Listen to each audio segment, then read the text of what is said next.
Hoy tendremos la sesión 1 del eje temático 1, radiación ionizante y radiación de fondo. El contenido de esta sesión tendrá los siguientes puntos. Primero, presentaremos el propósito de formación, la radiación ionizante, rayos X, radiactividad, tipos de radiación, fondo de radiación, conclusiones y referencias. Como propósitos de formación de esta sesión tendremos comprender la naturaleza de la radiación ionizante, definir y tener el fundamento de lo que es la radiación ionizante y la diferencia con la no ionizante, comprendiendo su origen y comportamiento físico. De igual forma, reconocer qué es la exposición natural a la radiación y el fondo de radiación natural. Bien, la radiación es, en este caso, el transporte de energía por medio de un medio que puede ser los fotones o partículas y es utilizada en diversas aplicaciones. Tenemos que la radiación puede ser no ionizante e ionizante. En este caso, ejemplos de radiación no ionizante podemos encontrar la luz visible, las ondas de radio, las microondas.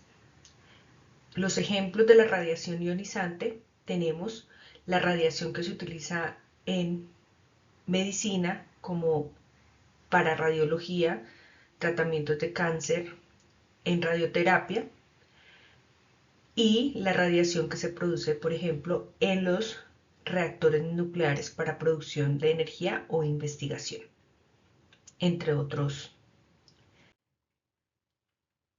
Pero, ¿qué es la radiación y qué es ionización? La radiación ionizante son partículas que tienen energía suficiente para arrancar electrones de las capas atómicas. En este caso, llega una partícula con suficiente energía para poder arrancar electrones de un átomo. Luego, este electrón con una alta energía sale y puede seguir ionizando y al final lo que tenemos es un electrón que va con alta energía y puede seguir ionizando y un ion positivo debido a la pérdida del electrón expulsado. La cantidad de ionización formada por la radiación ionizante depende del tipo de partícula, depende de la energía y también depende del átomo al cual impacta.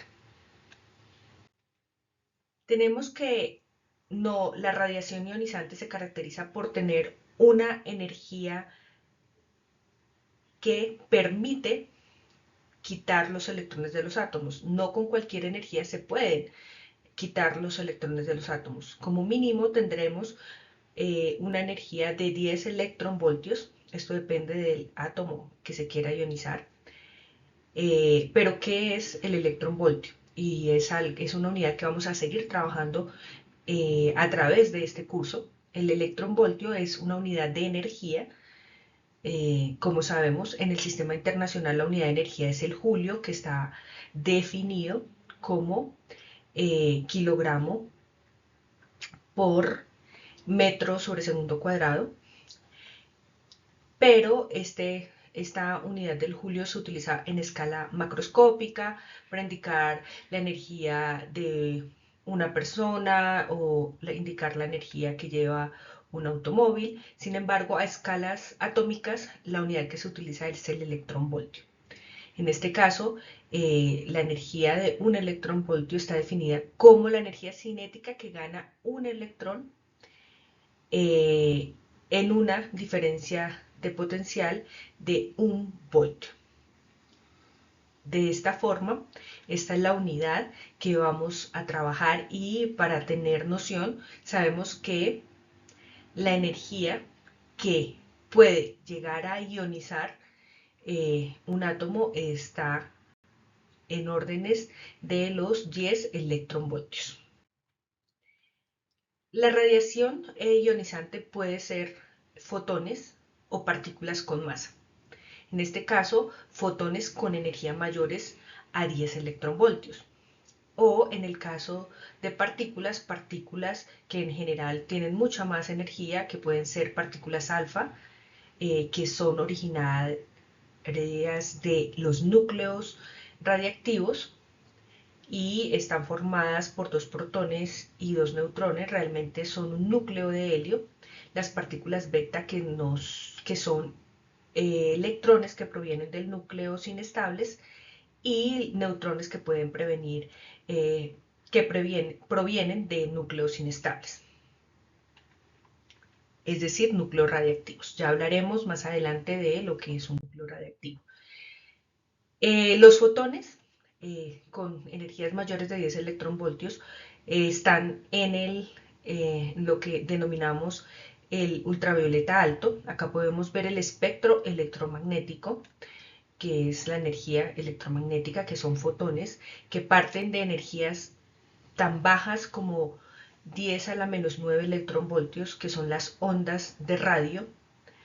Luego tenemos las microondas, que son las que usualmente utilizamos en las redes Wi-Fi, en el horno microondas, en los radares, y estas energías van entre 10 a la menos 6 electronvoltios y aproximadamente 10 a la menos 4 electronvoltios.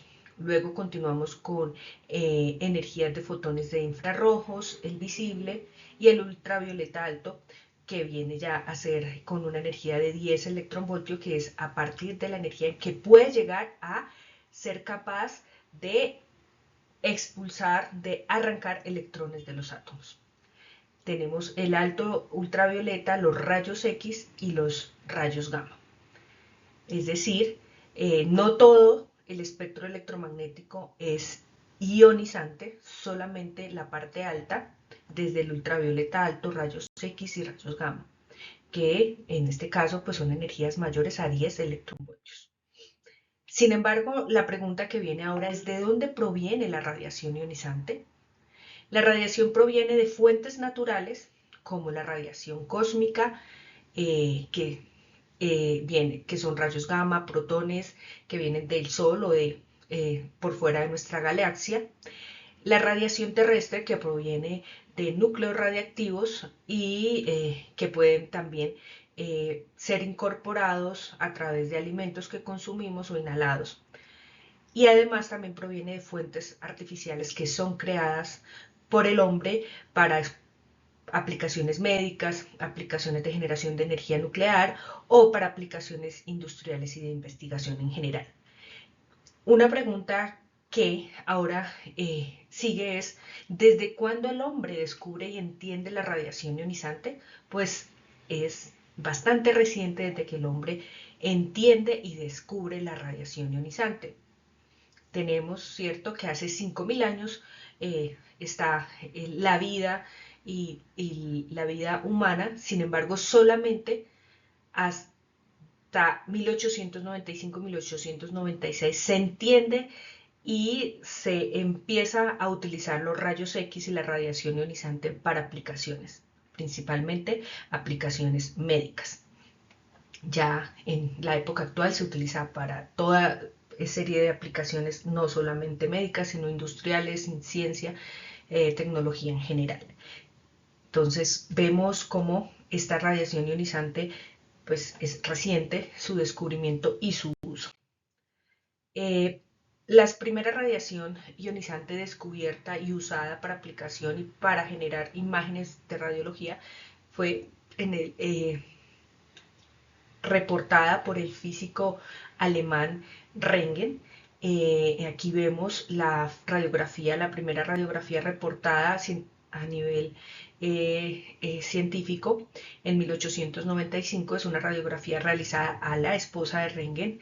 En este caso podemos ver que estaba trabajando con un tubo de Crocker donde pues generaba rayos X y estaba utilizando placa radiográfica y pudo obtener esta imagen, y desde este inicio se empieza a utilizar y empieza el campo de la radiología médica. Desde su descubrimiento, pues se vieron las grandes ventajas que tenía este tipo de radiación. De igual forma, al mismo tiempo, prácticamente al siguiente año, fue reportada y entendida el fenómeno de la radiactividad natural, que tiene un fenómeno diferente. En este caso, los rayos X eran generados a través de un tubo a nivel artificial. Sin embargo, la radiactividad era emitida naturalmente por ciertos tipos de materiales. En este caso, la radiactividad que descubrió Becquerel en 1896 provenía de sales de uranio, que emitían radiación y producían un efecto similar a los rayos X. Es decir, se hace la relación entre los rayos X y la radiactividad que provenía de manera natural y espontánea eh, producida por sales de uranio. De igual forma, en estudios posteriores, los esposos Curie aislaron por primera vez el radio y el polonio, elementos radiactivos que emitían radiación, y en este caso pues fue la primera aislamiento de elementos radiactivos y su posterior uso en diferentes aplicaciones médicas e industriales. Tenemos que la radiación artificial proviene de máquinas, ¿cierto?, creadas por el hombre, o específicamente donde se pueden, a través de equipos de rayos X o a través del uso del aislamiento de elementos de material radiactivo, y puede ser usada en aplicaciones médicas como en radiología, donde se utilizan los rayos X, en gammagrafía y radioterapia para tratamientos de cáncer. En este caso se utilizaba inicialmente elementos radiactivos, sin embargo en los últimos años se utiliza rayos X de alta energía, que son generados por otro fenómeno diferente al utilizado por Röntgen. Sin embargo, siguen siendo radiación ionizantes. También son utilizados en aplicaciones industriales, en aplicaciones para inspección de alimentos, para inspección de carros. Estas son, digamos, un ejemplo de las principales aplicaciones. Sin embargo, pues tenemos toda una variedad de aplicaciones. La radiación natural, tenemos que está dividida en la radiación cósmica, que es la cósmica, la terrestre y la incorporada. En el caso de la radiación cósmica, es la que proviene del Sol, de nuestra estrella. Puede prevenir también de otras estrellas de nuestra galaxia, o también estrellas por fuera de nuestra galaxia.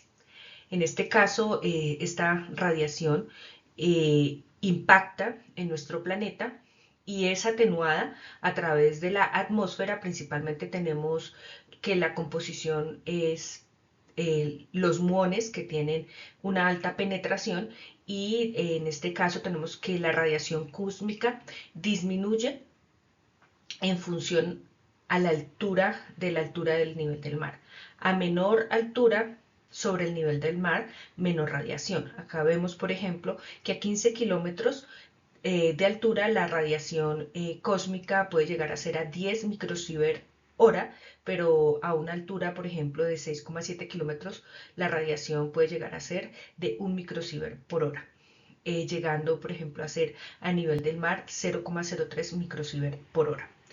En este caso, por ejemplo, podemos tener que viajeros frecuentes pueden llegar a tener 200 microsievert al año, o pilotos llegar a tener una dosis proveniente de su exposición a estas alturas, de tener una radiación de 2000 microsievert al año.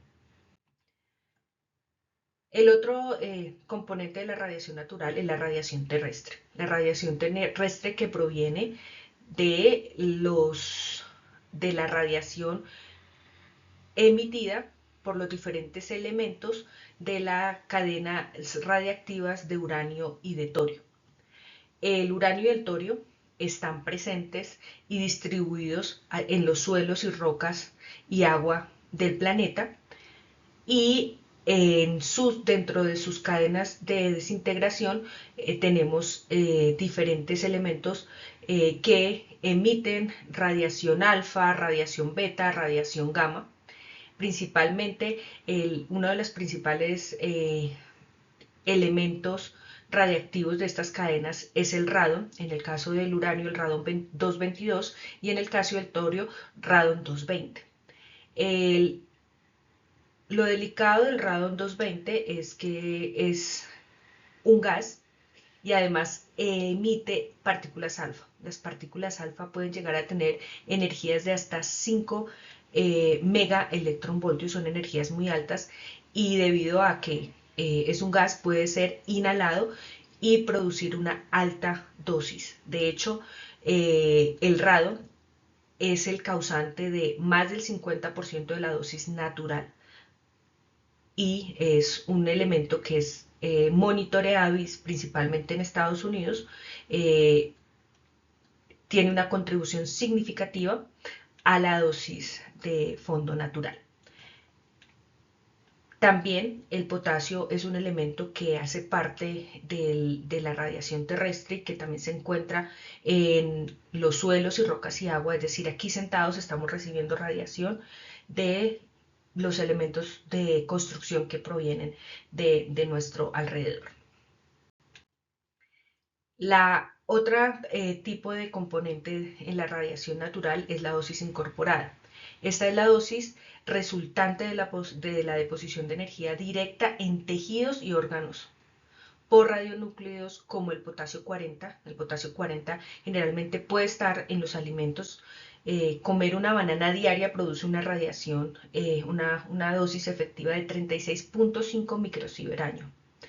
De igual forma, tenemos radiación en el carbono 14, que es un emisor puro de radiación beta, integrado estructuralmente todas las moléculas orgánicas y el ADN, es decir, estamos compuestos de radiación y de elementos radiactivos, y también de la serie del uranio y potasio, cuando ingerimos metales pesados que pueden estar a nivel de trazas en el suelo y que es absorbido por las plantas y luego pues los consumimos. Pero pues la dosis y la dosis de este tipo pues es muy baja y la contribución es baja. Encontramos de esta forma que la suma de la radiación cósmica, la radiación terrestre y la radiación incorporada dan el total de lo que denominamos el fondo de radiación natural. Tenemos aquí un gráfico de barras del fondo de radiación total promedio en el planeta, donde de la comida y bebida es la menor contribución, 0,3 milisievert. Seguimos con la composición de rayos cósmicos, que la composición y la contribución es 0,40 milisievert, continuando con lo que emiten el suelo y los materiales de construcción, 0,50 milisievert, y en el aire, es decir, aquí separamos específicamente el radon siempre queda aparte, con 1,20 milisievert. Aquí en este gráfico de barras que encontramos a mano derecha, encontramos el fondo de radiación natural en Estados Unidos versus Japón con sus componentes de radon, radiación cósmica, terrestre e interna. Como vemos, en Estados Unidos la radiación por radon es mucho mayor que en Japón. Sin embargo, la radiación cósmica es de la misma magnitud, pero en el caso de Japón tenemos que la radiación proveniente del suelo es mayor y también es mucho mayor la radiación interna. Esto se debe principalmente a que en Estados Unidos los sistemas de calefacción y los materiales de construcción tienen mayor composición y por lo tanto fenómenos geológicos y de tipo de infraestructura hacen que esta radiación por radon sea mucho mayor en Estados Unidos que en Japón. Sin embargo, tenemos que la radiación interna en Japón, que es de 1 milisievert comparada con 0,3 milisievert, se debe principalmente a la dieta que tienen los japoneses. Los japoneses usualmente consumen pescados que tienen elementos usualmente radiactivos y por lo tanto es diferente. De esta forma vemos que la radiación de fondo natural es diferente en cada país y depende de tipos de infraestructura, tipos geológicos y tipos de dietas en cada país. De esta forma llegamos a la radiación de fondo, que no es lo mismo que la radiación de fondo natural. La radiación de fondo es la suma de la radiación natural más la radiación artificial. La radiación artificial la compone principalmente la radiación médica más otras fuentes. Aquí podemos ver también que la radiación artificial depende del país. A nivel mundial, la radiación de fondo natural es 2,4 milisievert frente a 0,6 milisievert de la radiación médica. Sin embargo, esto es diferente en cada país. Por ejemplo, en Estados Unidos la radiación de fondo natural es 3,1. Ya vimos por qué es tan diferente y tan alta en Estados Unidos la radiación de fondo natural.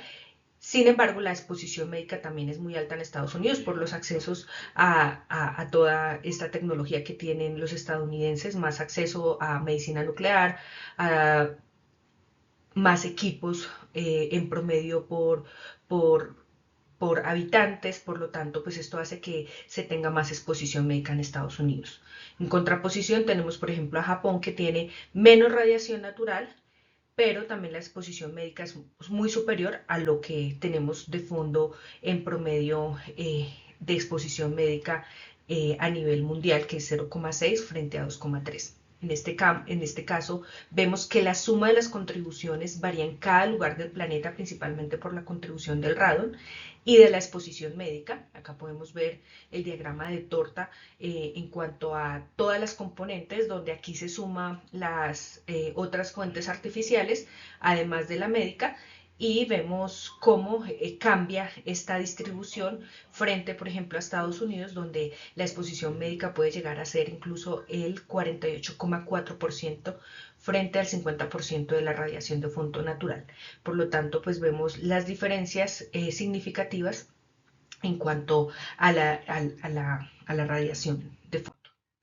Como conclusiones tenemos que la naturaleza de la radiación, en este caso hemos comprendido que la radiación ionizante debe tener una energía mayor a 10 electronvoltios y esta energía es suficiente para arrancar electrones de los átomos y puede presentarse la radiación ionizante como fotones o como partículas con masa, como que pueden ser alfa, beta, neutrones, que generalmente provienen de núcleos o elementos o materiales radiactivos. Tenemos fuentes de exposición, convivimos diariamente con la radiación, que está dividida en fuentes naturales como radiación cósmica, radiación terrestre, radiación interna, propia de nuestro cuerpo, propia de la dieta, y la radiación artificial que viene de las exposiciones médicas y la industria. Tenemos fondo natural. A nivel global, el ser humano recibe 2,4 milisievert año proveniente exclusivamente de la naturaleza, de la radiación cósmica terrestre incorporada, y la radiación de fondo varía de manera en el planeta debido a diferentes condiciones geográficas. De esta forma, la dosis total también varía en cuanto a que en cada país puede variar la distribución de la radiación natural. En cuanto a la artificial, también debido a que las exposiciones médicas son diferentes en cada país. La dosis promedio efectiva varía dependiendo del acceso y del desarrollo del país. Gracias y los invitamos a que procedan a el módulo de evaluación o al material de apoyo. Gracias.